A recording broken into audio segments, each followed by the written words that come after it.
Salut à tous fans. Si vous aimez les animés et les mangas, abonnez-vous à la chaîne pour ne rater aucune vidéo Telta. Soutenez la chaîne en devenant membre et bénéficiez d'un accès anticipé aux vidéos. Les Chevaliers du Zodiaque, la saga finale. Chapitre 12. Que la lumière soit.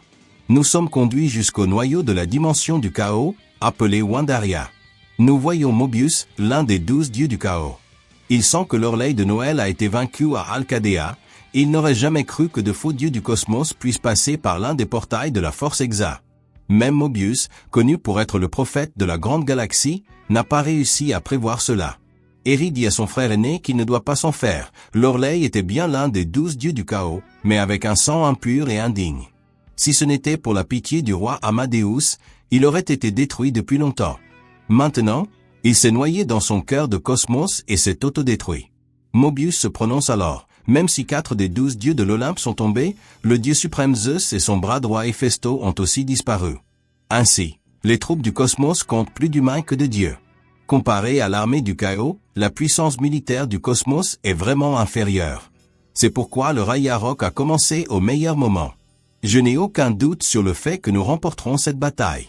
Pour traverser la Force Exa et s'approcher de Wandaria, il existe de nombreux niveaux de barrières défensives, formés par les 666 guerriers glorieux du chaos, qui sont prêts à recevoir les dieux du cosmos.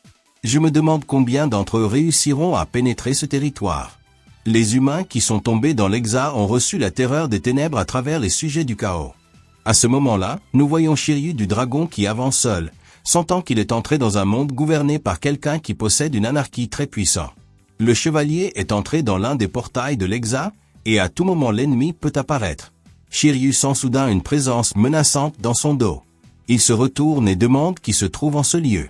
Surprenamment, le chevalier se retrouve face à un miroir qui reflète son image, et au-delà de ce miroir, il en aperçoit plusieurs autres qui flottent dans tout cet endroit. Le chevalier en conclut alors qu'il n'a peut-être pas assez bien entraîné son esprit, puisqu'il s'est effrayé de sa propre ombre.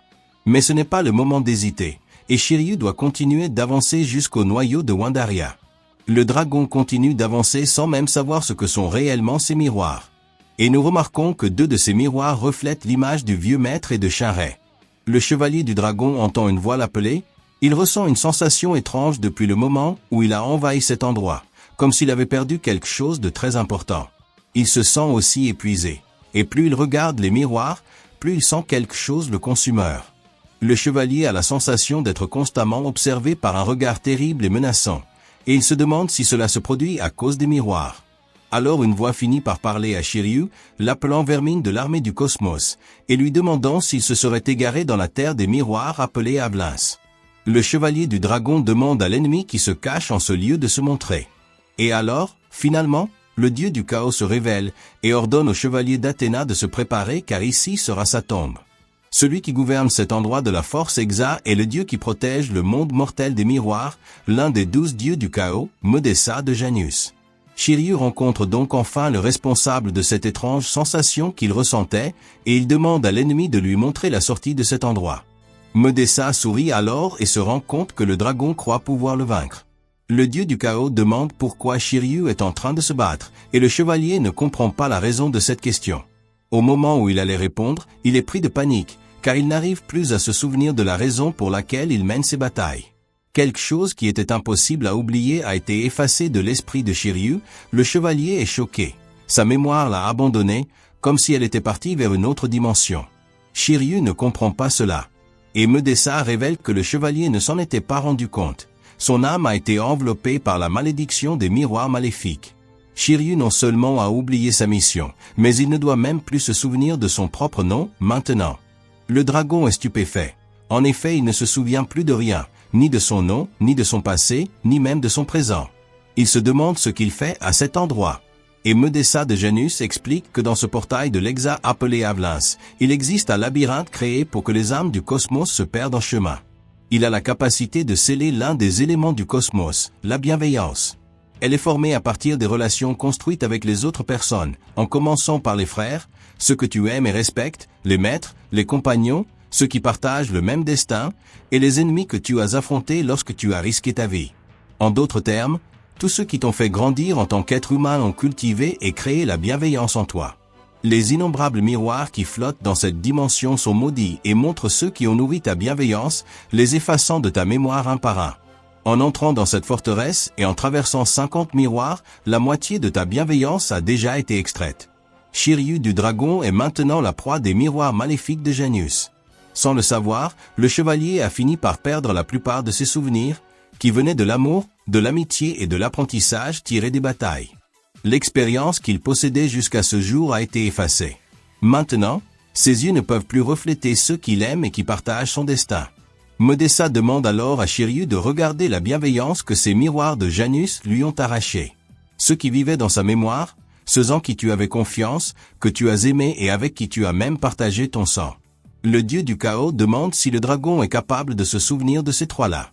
Ceux qui apparaissent dans les miroirs sont Seiya, Shinrei et le vieux maître. Shiryu, même en voyant ces images, n'arrive pas à se rappeler qui sont ces personnes. C'est comme si chacun de ses souvenirs avait abandonné son cœur. Et en s'éloignant dans l'obscurité, leurs visages disparaissent et Shiryu ne parvient plus à les voir. Ceux qui ont donné un sens à sa vie et même les rivaux qui ont donné de la valeur à son destin. Shiryu n'arrive pas à y croire, il ne se souvient plus de rien. Modessa demande si maintenant Shiryu comprend la situation. Dans cette bataille, il a perdu son objectif, la raison pour laquelle il doit se battre, c'est-à-dire qu'il s'est transformé en réceptacle vide. Maintenant qu'il a perdu ses souvenirs de guerrier, il ne peut invoquer aucune technique pour se battre. La seule raison qui l'a conduit jusqu'ici est que son esprit de combattant est imprégné dans son sang. Le pouvoir des miroirs de Janus ne permet pas seulement à Modessa de voir et de prendre la bienveillance de sa proie, mais aussi de la convertir en son propre pouvoir. Le dieu du chaos dit à Shiryu de regarder sa propre histoire sanglante en bataille. Et Modessa de Janus attaque avec la technique vague de l'enfer. La même technique utilisée par le chevalier d'or masque de mort du cancer, qui a combattu Shiryu durant la bataille des 12 maisons. Le chevalier du dragon reçoit cette attaque et se souvient qu'il a déjà subi cette technique dans le passé. Modessa se contente de dire que ce coup venait d'un chevalier d'or que Shiryu a affronté autrefois. Vague de l'enfer, la technique qui peut envoyer l'âme de l'adversaire à l'entrée du monde des morts, la colline de Yomotsu Hirasaka. Mais Shiryu ne peut être envoyé en enfer en étant dans cet endroit. Cette technique médiocre ne fonctionne pas dans la dimension du chaos. Modessa de Janus parvient à voler les techniques qui se trouvent dans les souvenirs de Shiryu, de sorte que le dragon ne sait plus comment agir. Le dieu du chaos des miroirs démoniaques dit au chevalier de se préparer à mourir. Cette fois, il va expérimenter ses propres techniques. À cet instant, Shiryu est surpris, et le dieu du chaos attaque avec la colère du dragon. Shiryu reçoit directement cette attaque et finit au sol. Modessa trouve le pouvoir de la colère du dragon lamentable, car il n'est même pas capable de détruire quelqu'un comme le dragon, qui se bat sans armure. Le dieu du chaos ne croyait pas que le chevalier ait pu gagner tant de batailles grâce à un coup aussi ridicule. Pour Modessa, c'est la preuve que les batailles du monde du cosmos sont pathétiques. Après tout, leurs attaques en tant que guerriers du cosmos ne peuvent pas détruire complètement leurs ennemis, encore moins atteindre les dieux du chaos. Voir Shiryu à terre, encore en vie, est quelque chose qui dérange Modessa de Janus. C'est pourquoi il l'enverra à son destin final avec son propre pouvoir en montrant l'essence d'un coup du chaos. À ce moment, le dieu du chaos invoque les miroirs maudits de Janus. Shiryu est surpris. Tous les miroirs de la zone Ablin se sont réunis à ce point pour effacer complètement l'existence d'un humain. Modessa pense que 100 miroirs sont plus que suffisants pour vaincre le chevalier. De toute façon, Shiryu ne pourra pas s'échapper de ce réseau de miroirs maléfiques. Ils effaceront son corps et son âme sans laisser aucune trace. Modessa dit qu'au moins l'humain mourra avec son nom scellé dans son cœur, et il appelle pour la première fois Shiryu le chevalier du dragon, tout en lançant la prison des miroirs démoniaques. Le pouvoir du dieu du chaos Modessa de Janus encercle Shiryu. Que va-t-il se passer maintenant avec le chevalier du dragon? Ne manquez pas le prochain chapitre des Chevaliers du Zodiaque, la saga du chaos, ici sur la chaîne. Rappelant que cette histoire a été écrite et dessinée par Hiro Sakamihara. Partagez cette vidéo avec vos amis qui sont fans de Saint Seiya. Et enfin, merci à tous d'avoir regardé jusqu'au bout. Vale, Falou, on est ensemble et à la prochaine. As-tu déjà ressenti le cosmos? Salut à tous fans. Si vous aimez les animés et les mangas, abonnez-vous à la chaîne pour ne rater aucune vidéo Telta. Soutenez la chaîne en devenant membre et bénéficiez d'un accès anticipé aux vidéos.